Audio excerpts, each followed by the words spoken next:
A'udzubillahi minasyaitonirrajim. Bismillahirrahmanirrahim. Assalamualaikum warahmatullahi wabarakatuh. Waalaikumsalam warahmatullahi wabarakatuh. Jamaah, oh jamaah, alhamdulillah. Alhamdulillahirabbil alamin. Allahumma sholli ala sayyidina Muhammad wa ala ali sayyidina Muhammad. Rabbi shrah li sadri wa yassir li amri wahlul 'uqdatam min lisani yafqahu qawli. Nah, ini masyaallah buat jamaah Islam Indah yang dirahmati Allah ya. Senang banget hari ini kita bisa ketemu ya, bicara manusia sebagai makhluk sosial ini rasanya nggak pantas kalau kita tuh nggak saling bantu. Benar ya, Ustaz ya. Nah, dan hari ini ya kita ini kedatangan seorang bintang tamu yang luar biasa, Masya Allah. Nanti saya akan perkenalkan kepada jamaah dan kita akan membahas tentang tema yang luar biasa karena banyak juga orang yang kelihatannya membantu tapi ternyata ada udang di balik bakwan. Ya, ada udang di balik bakwang kalau kata Ustaz Maulana. Udan di balik bakwang. Iya. Jadi ini memang luar biasa. Tema kita hari ini kita bahas adalah nolong atau ngonten nih. Ini keren nih. Iya. Dan alhamdulillah hari ini kita kedatangan bintang tamu. Iya, Masya Allah buat jamaah Islam itu yang ada di rumah ya, di sebelah saya sudah hadir. Ada bintang tamu kita yang sangat inspiratif, ada Mas Adi Supriyadi, pendiri dari Sanggar Senja yang viral nih karena peduli dengan anak jalanan. Ini Masya Allah luar biasa. Anak jalanan dan anak yatim piatu di daerah sekitarnya. Dan sebelum kita ngobrol-ngobrol lebih lanjut, saya akan mengajak jamaah Islam itu yang ada di rumah untuk terlebih dahulu melihat video profil beliau berikut ini. Begitu banyak anak yang tidak mendapatkan kasih sayang dari orang tuanya dan memilih untuk hidup di jalanan. Bahkan anak jalanan juga dicap sebagai anak yang terabaikan karena pergaulannya yang begitu bebas di jalanan. Namun, ada sosok seorang laki-laki bernama Mas Adi Supriyadi yang rela mengorbankan waktu dan materinya untuk mengasuh anak jalanan yang ada di sekitarnya. Dengan membangun Sanggar Senja sebagai sarana anak jalanan untuk dibimbing dan diayomi agar menjadi anak yang lebih baik lagi, Masya Allah. Dengan cara memberikan layanan pendidikan, bahkan memberikan sekolah paket untuk mereka. Selain itu, Mas Adi juga membuka sekolah bagi anak yatim piatu, Masya Allah. Dan juga bagi kaum lansia yang membutuhkan. Dan Masya Allahnya lagi nih, kini Sanggar Senja menjadi salah satu solusi bagi anak jalanan untuk kembali merasakan pendidikan. Ya, ini Masya Allah buat jamaah yang ada di rumah ya. Kita lihat tadi begitu luar biasanya Mas Adi ini. Tapi awal-awalnya nih Mas Adi nih, mohon izin, bisa dikasih tahu nggak nih ke jamaah Islam itu yang ada di rumah, terinspirasi dari mana sih kok bisa tiba-tiba membangun Sanggar Senja ini? Saya awalnya sederhana aja sebenarnya ceritanya. Karena saya juga pengamen juga, anak jalanan juga. Masya Allah. Jadi saya kasihan ngeliat adik-adik saya yang di jalanan. Ketika mereka ada masalah di jalanan, ketika mereka dipukulin orang, ditabrak mobil, lalu saya bikinlah Sanggar Senja biar mereka gampang mencari saya, maksudnya. Itu gratis semua. Sanggar Senja artinya secerah anak negeri jaya. Secerah anak negeri jaya. Ada maknanya. Jadi itu kegiatannya apa aja tuh Pak Adi? Saya membuat Sanggar Senja itu nasional namanya. Walaupun saya juga seorang Muslim. Tapi karena di sana banyak agama-agama lain kan yang saya bantu adik-adik saya. Iya, betul. Semuanya masuk lah ya. Kalau membantu kan tidak menanyakan apa agamanya. Benar. Insya Allah. Itu kegiatannya jadi apa aja tuh yang ada di sana? Kegiatannya di sana ngaji setiap hari sampai Senin sampai Jumat dari sore aja. Terus sampai sekolah paket, saya mendirikan sekolah paket buat anak-anak yang putus sekolah. Masya Allah, Masya Allah. Dan menyekolahkan anak-anak yang emang udah sekolah. Masya Allah. Nanti kita bahas lagi lebih lanjut, kita ngobrol-ngobrol lagi dengan Mas Adi. Sekarang saya mau kasih pertanyaan sama guru kita, Habib Muhammad Syahab nih, Masya Allah. Bib, izin nih Bib. Ini kan kita tahu ya, bahwa kalau kita suka menolong orang gitu ya, katanya Allah itu akan menolong kita juga pada saat kita sulit.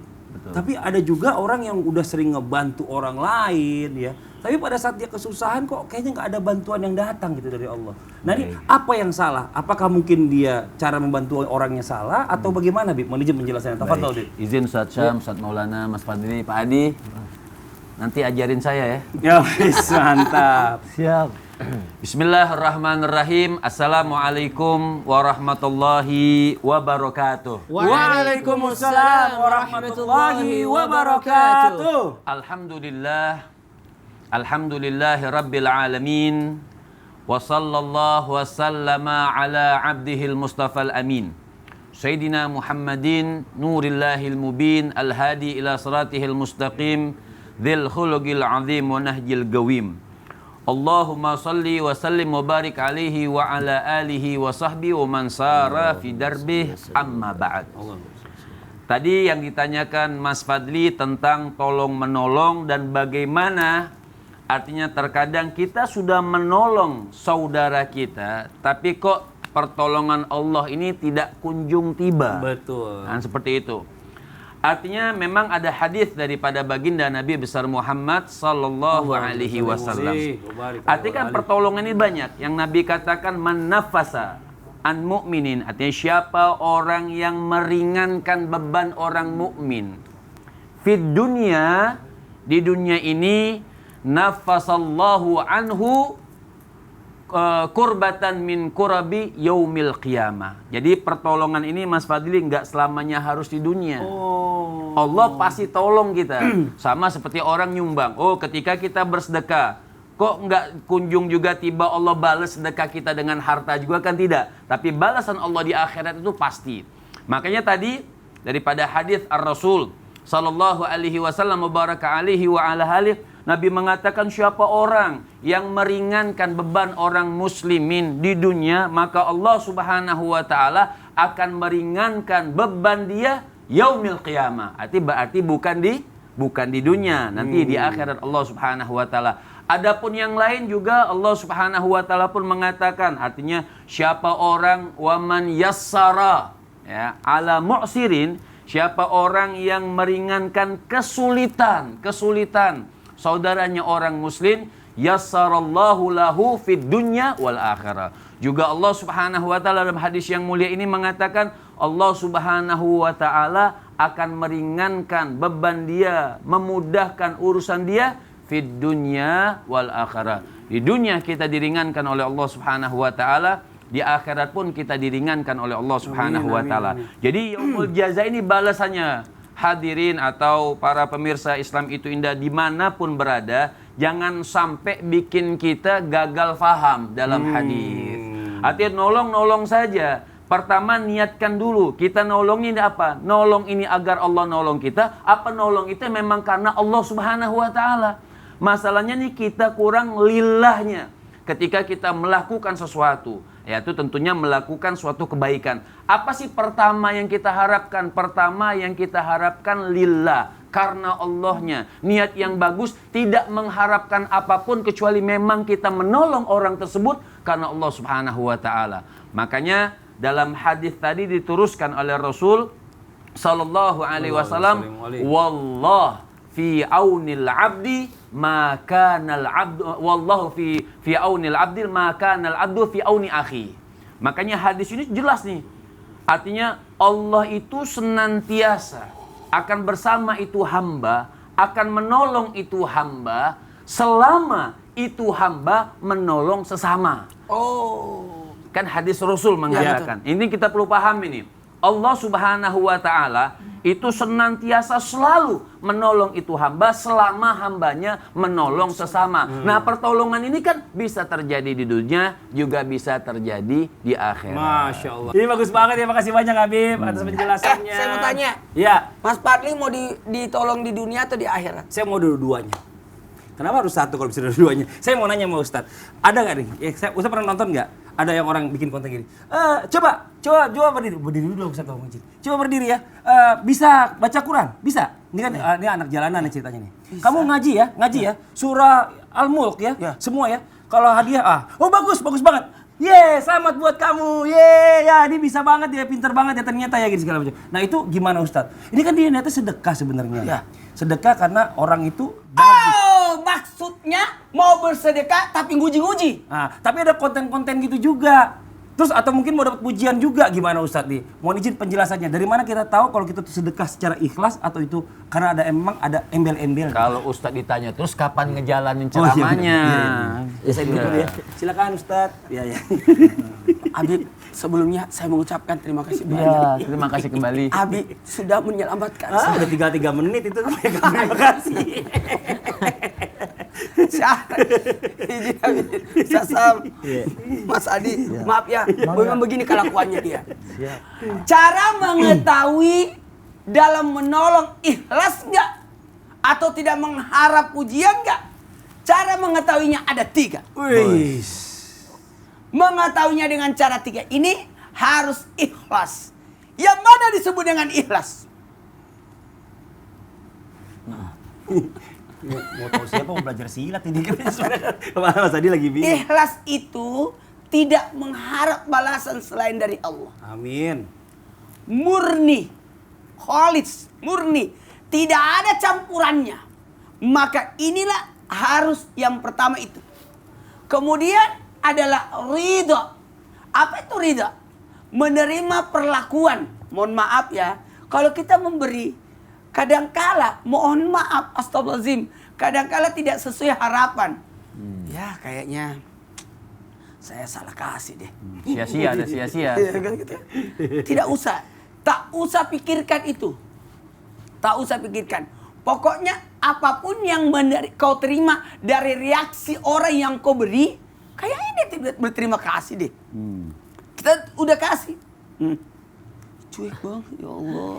Sakit hati banget. Dia bukan cuek, usah cool.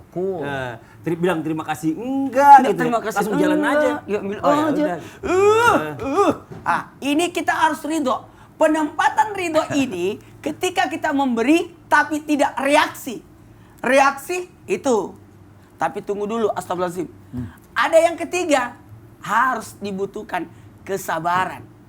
Kesabaran ketika kita menerima, baik sebelum, ketika, sesudah. 1, 2, 3. Sebelum, ketika, sesudah. Sebelum kita memberi harus banyak belajar. Satu hal, sosok ulama besar dibawakan sumbangan sama sosok anak muda. Kata sufi tersebut, ulama besar, maaf saya tidak terima sumbanganmu. Kamu harus belajar dulu. Kenapa? Aku mau menyumbang. Belajar dulu. Karena belum pantas engkau menyumbang. Karena kenapa? Dikhawatirkan tidak ikhlas. Tidak sabar, tidak ridho. Karena kenapa? Dari sinilah harus siap. Sebelum kita memberi, harus banyak belajar. Belajar bagaimana menjadi orang dermawan. Dan ketika memberi, juga bagaimana perlakuan kita. Apakah tidak menyakiti, apakah tidak melukai, atau tidak mempermalukan.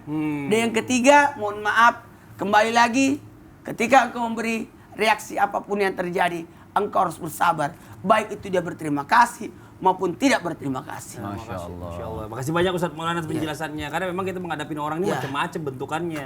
Nah ini mungkin Pak Adi Mungkin nih. saya mau tanya, Iya. Pak Adi, banyak yang sudah sukses dari Pak Adi kan? Betul. Datang terima kasih. Terima kasih. Ada juga yang bilang terima kasih. Ada juga yang yang tidak enggak. datang kan? Banyak. Banyak. Pak Mas Adi nih mungkin nih ya punya pengalaman tersendiri yang ingin dipertanyakan mungkin sama guru-guru kita boleh. Saya mau kasih kesempatan sama Mas Adi buat bertanya nih. Silakan. Saya mau bertanya, punten nama Pak Ustadz Sam. Ustadz Syam. Siap, Kang Adi.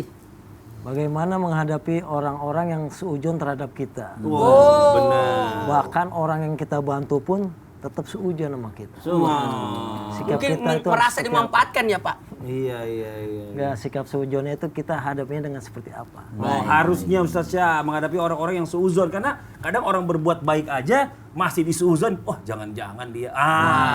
Silakan Ustadz Syah, mohon izin. Bismillahirrahmanirrahim. Tabi guru Habib Muhammad, Ustaz Maulana, Pak Adi, Mas Fadli serta guru-guru kami yang dimuliakan Allah Subhanahu wa taala. Alhamdulillah rabbil alamin wassalatu wassalamu ala asyrafil anbiya'i wal mursalin sayyidina Muhammadin wa ala alihi wa sahbihi ajma'in. أصبحنا وأصبح الملك لله رب العالمين سبحانك لا علم لنا إلا ما علمتنا إنك أنت العليم الحكيم رب اشرح لي صدري ويسر لي أمري واحلل عقدة من لساني يفقهوا قولي واجعل لي وزيرا من أهلي آمين آمين آمين يا رب العالمين. Jamaah Islam itu indah dimuliakan Allah Subhanahu wa taala. Janganlah engkau menempatkan dirimu kepada tempat yang membuat orang lain akan suudzon kepadamu. Jangan salahkan orang lain yang berburuk sangka terhadapmu karena dirimu sendiri yang menempati tempat itu. Subhanallah. Maka yang pertama yang diperingatkan para ulama, kita harus tahu memposisikan diri kita. Bagaimana mungkin orang lain tidak menuduh kita menjadi seorang pemabuk kalau hobi kita berada di tempat orang yang sedang mabuk-mabukan? Tentu saja orang akan menuduh kita sebagai seorang pemabuk. Bagaimana mungkin orang tidak menuduh kita menjadi seorang penjudi kalau setiap kali mereka mencari kita sedang berada di tempat judi. Meskipun kita tidak ikut berjudi, pasti orang akan berpikir kita adalah seorang penjudi. Bagaimana mungkin kita tidak dicap sebagai orang yang buruk jikalau pergaulan kita adalah pergaulan yang buruk, meskipun kita sebenarnya tidak termasuk dalam orang-orang tersebut. Maka yang pertama ketika ada yang suudzon kepada kita introspeksi diri, barangkali memang kita memposisikan diri kita di tempat yang keliru, di tempat yang salah. Maka itu yang pertama. Yang kedua, bagaimana dengan orang-orang yang suudzon terhadap kebaikan kita? Ini beda lagi kasusnya. Maka subhanallah, diajarkan oleh guru-guru kita tadi bahwasanya memang yang pertama yang paling perlu untuk kita perhatikan ketika beramal soleh, ketika menolong adalah niat kita karena Allah Subhanahu wa taala. Ketika seseorang sudah berniat kebaikan karena Allah Subhanahu wa taala, maka mereka tidak akan pernah peduli lagi dengan komentar orang lain. Mau orang itu berterima kasih atau dibalas dengan suudzon, tetaplah ia akan melanjutkan kebaikannya. Karena menggapai ridho dari seluruh manusia adalah sesuatu hal yang mustahil. Jadi tidaklah mungkin atau mustahillah seseorang bisa menggapai ridhonya dari seluruh manusia. Di antara mereka yang memuji, di antara mereka yang berterima kasih, tentu 1-2% di antaranya ada juga yang suudzon. Dia mah nolongin orang cuma buat konten doang. Dia mah nolongin orang biar viral aja. Dia mah mengatasnamakan anak jalanan untuk mendapatkan sumbangan dari dirinya sendiri, memperkaya diri sendiri. Subhanallah, pasti ada saja orang-orang yang tidak menyukainya atau malah membencinya. Maka hadapi dengan niat karena Allah Subhanahu wa taala. Toh saya berbuat baik bukan untuk mereka berkomentar, tapi saya berbuat baik karena Allah Subhanahu wa taala. Yang ketiga, tentu saja kita mesti klarifikasi ketika ada orang yang berburuk sangka. Ada orang yang kita bantu lalu dia berburuk sangka kepada kita, daripada berlarut-larut mending kita klarifikasi dengannya. Atau mungkin lebih baik kita menghindar tanpa menghentikan kebaikan kita. Kita berbuat baik kepada orang, dia suudzon kepada kita, ya udah kalau gitu jangan bertemu, tapi jangan hentikan kebaikan kita. Kita tetap berbuat baik meskipun tidak bertemu dengannya demi menghindari hal-hal yang lebih buruk lagi. Wallahu taala. Terima kasih banyak Ustaz Syah. Sama-sama, Jadi kita nggak bisa Fadli. nutup semua mulut orang. Nggak ya. bisa. Biarin aja lah, kita doain aja, kita lakukan aja apa yang menurut kita baik di depan Allah kan gitu kan. Betul. Masya Allah. Nih Mas Adi mau nanya nih Mas Adi. Mas Adi anak-anak didiknya ada berapa banyak kalau boleh tahu? Kalau saya yang asuh di luaran ratusan. Ratusan. Masya Allah. Ih, Masya Allah, nggak ngerasa repot. Kalau yang tinggal di Sanggar stay ada 22 anak. 22. Masya Oh, Allah. Ustadz Maulana anak jam 4 aja kayaknya repot banget, suka ngeluh gitu. Ini apa sih tipsnya Mas Adi? Bisa nggak ngeluh gitu? Apa sih tipsnya Mas Adi? Ada tipsnya emangnya? Tipsnya kasih sayang sama cinta.